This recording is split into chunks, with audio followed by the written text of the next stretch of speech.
bir müəllim olaraq, bir naşir olaraq, bir yazar olaraq, Azərbaycan Nəşriyyatlar Assosiasiyasının sədri olaraq MİMT-yə aid olan bu cür mağazanın açılması sevindiricidir. Ümid edirəm Litera Azərbaycan kitabçılığına, Azərbaycan ümumiyyətlə kitab mühitinə öz havasını gətirəcək.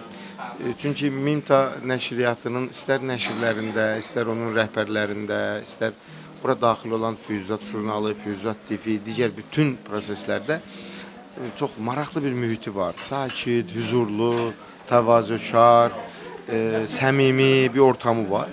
Və kitab da əslində budur. Kitab da huzurdur, kitab da bir mədəniyyətdir, kitab da bir sakitlikdir, kitab da bir inamdır, inancdır. Bu baxımdan mağazanın açılışı, mağazanın təqdimatı, məhz Elmlər Akademiyası ərazisində olması, təhsilə, kitaba yaxın olması sevindirici haldır. Çox şadam.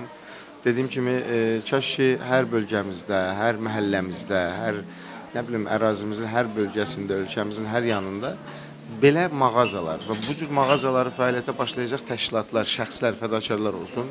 Uğurlar arzulayıram. Sevindirici haldır. Hər birimizin qururudur. Hər birimiz üçün çox faydalıdır. Və ən azından mənim sevimli məkanlarımdan birinə çevriləcəyinə əminəm. Elmlər Akademiyasını sevirəm, elmi sevirəm, kitabı sevirəm və burada olan kitab kafe, kitab mağazasını isə daha çox sevəcəm. Uğurlar.